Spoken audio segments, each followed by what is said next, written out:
Rain or Shine at saka, Rain or Shine, Hinebra TNT, no, nagkamali, no. Hinebra TNT yung ating point of view lang. So, dito makikita na, no, yung labanan ng teams sa PBA.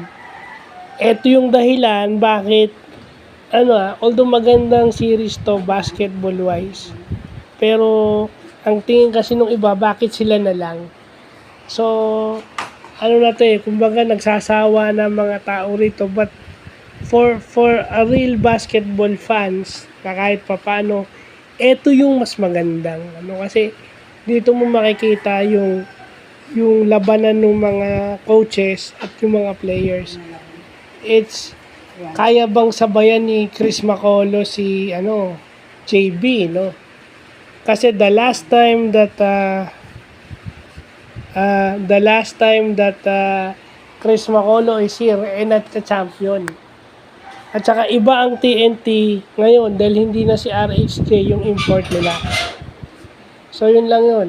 Will Brownlee push through kasi maganda yung series niya against Rain or Shine. At ito kababalik lang nito ni Chris Makolo. So again, labanan nito ng teams na may structured offense, pero mas maganda may structured defense ito. Alam ng talk and text yung triangle kung paano dedepensahan yun, and Coach Chot Reyes uses a deeper bench. Sa tingin ko, yung wing ng Hinebra, dyan masusubukan. Sino papalit kay Holt at kay Ralph Koo?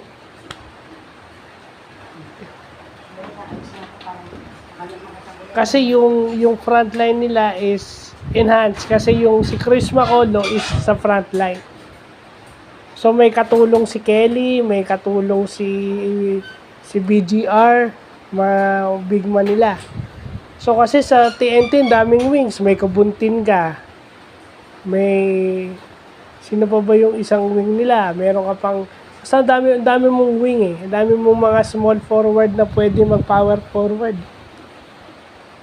And tatapatan lang ni RR Pogoy si Scottie Thompson. Point for point. And syempre, yung experience yung Jason Castro and yung scoring capabilities ni RJ. Madedepensahan kaya si RJ, malamang gagamitin yung Kitevis. So, yun lang po.